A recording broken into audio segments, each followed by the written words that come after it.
Bismillahirrahmanirrahim, walhamdulillahi rabbil alamin, wa salatu wa salam ala nabiyyina Muhammad. La prière est l'un des piliers les plus importants de l'islam. C'est un moyen pour tous les musulmans de se connecter avec Dieu et se rechercher ses conseils et se pardonner. La prière peut également aider les serviteurs à trouver la paix et la tranquillité dans leur vie. La prière n'est pas seulement un acte physique, c'est aussi un acte spirituel. Lorsque les serviteurs prient, non seulement ils bougent leur corps, mais ils se connectent également avec leur corps et leurs âmes. Ils recherchent la présence d'Allah et de demander son aide. La prière peut avoir un impact profond sur l'âme humaine. Cela peut aider à purifier l'âme du péché et à la rapprocher d'Allah. La prière peut aider à fortifier l'âme, lui donner la force de surmonter les défis. En plus de ses avantages spirituels, la prière peut également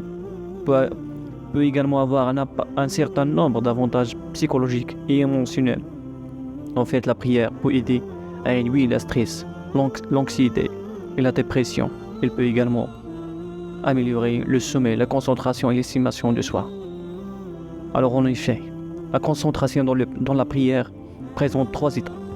Le premier, l'attention que le serviteur porte à son cœur en le protégeant et le soignant des maladies du patient, des insufflations sataniques et d'autres pensées qui peuvent annuler la récompense de la prière ou la diminuer. Deuxième, l'attention qu'il porte à Allah, dont il sait qu'il le surveille et l'adora, ainsi comme s'il le voyait. Et la dernière, l'attention qu'il porte au sens des paroles d'Allah, au détail de leur signification et à la soumission à Allah par la prière, de façon à leur donner leur dû en termes de recueillement, de quiétude et autres. En complétant ces 3 étapes, le fidèle aura alors parfaitement accompli sa prière, et l'attention qu'Allah lui portera sera proportionnellement à sa concentration. Lorsque le fidèle se met debout pour prier, toute son attention sera portée sur la souveraineté absolue d'Allah et son immensité. Le fidèle ne s'orientera donc ni à droite ni à gauche. Lorsqu'il prononce le takbir, Allahu Akbar, toute son attention sera portée sur la grandeur d'Allah, sa majesté et son immensité. Lorsqu'il prononce la formule d'ouverture de la prière, il accordera toute son attention à la glorification d'Allah, son éloge et cela des lumières éclatantes de son visage, à exempter Allah de tout ce qui ne lui sait pas et le louer par ses attributs et sa perfection. Lorsqu'il cherche la protection d'Allah contre Satan le maudit, son attention sera portée sur le fait qu'il vient chercher réfugié auprès du soutien inébranlable d'Allah, de son pouvoir de secours qu'il porte à son serviteur, de la protection qu'il lui accorde et de sa défense contre son ennemi. Lorsqu'il récite les paroles d'Allah, son attention portera sur la connaissance d'Allah au travers de ses paroles, comme s'il voyait et l'observait par l'obéi de ses paroles, comme l'affirmait un pieux prédécesseur. Allah s'y manifestait à ses serviteurs par l'obéi de ses paroles.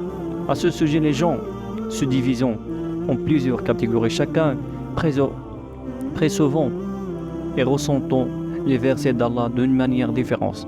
Ainsi, lors de la lecture du Coran en prière, certains sont parfaitement lucides, d'autres borgons et d'autres aveugles, d'autres sourds et d'autres myopes, etc.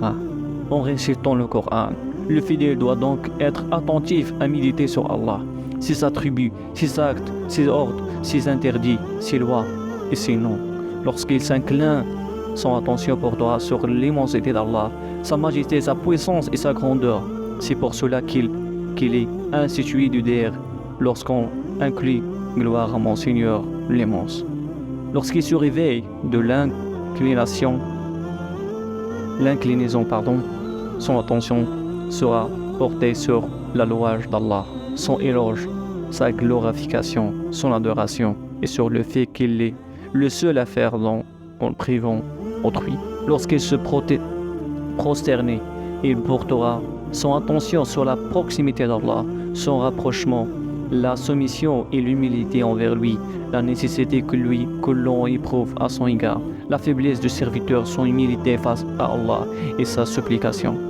Quand il réveille la tête après la prosternation et s'agenouille ainsi, et son attention portera sur la richesse d'Allah, sa générosité et sa largesse pour lesquelles le serviteur éprouve un profond besoin, et suppliera alors Allah en faisant preuve d'humilité pour qu'il lui pardonne, lui fasse miséricorde, le protéger, le guider et lui accorder sa subsistance. Lorsqu'il s'assoit pour accomplir le tajahhud, il se retrouve dans une situation différente et son attention sera sollicitée de façon autre qui ressemble à la situation de pèlerin lors de tawaf d'adieu. En effet, son corps sent qu'il va bientôt quitter l'entretien qu'il a avec son Seigneur pour se consacrer aux choses de son bas monde, aux soucis et aux occupations dont il s'est détaché pour adorer son Seigneur. Or, avant la prière, son corps était en proie aux tortures et aux douleurs causées par tous ces soucis. En entrant en prière, le corps a ressenti l'esprit de la proximité divine et goûté aux délices procurés par l'entretien qu'il a avec Allah. Lorsque la prière touche à sa fin, le corps sent qu'il va retourner aux soucis des ci-bas. Elle est donc affligée à l'idée de conclure la prière et de la quitter en disant si seulement cette prière pouvait se prolonger jusqu'au jour où je rencontrerai Allah. En effet, le corps sait qu'il va quitter le dialogue initié avec celui dont l'entretien n'engendra que le bonheur. Pour s'entretenir les deux choses qui ne procureront que de l'or, ceci, accablement et amertume, cependant, n'éprouvera ces deux sentiments qu'un cœur vivant, rempli de rappel d'Allah et son amour et de son compagnie, un corps qui sait que dialogue avec des créateurs, les voir et les fréquenter, n'engendrait le plus souvent que de l'or. Amertume, oppression de la poitrine, obscure de cœur, bonne action manquée, accumulation des péchés et de concentration de l'esprit qui ne pourra plus s'entretenir avec Allah comme il se doit. Merci d'avoir regardé notre vidéo et n'oubliez pas de vous abonner sur notre chaîne et partager la vidéo avec vos amis musulmans.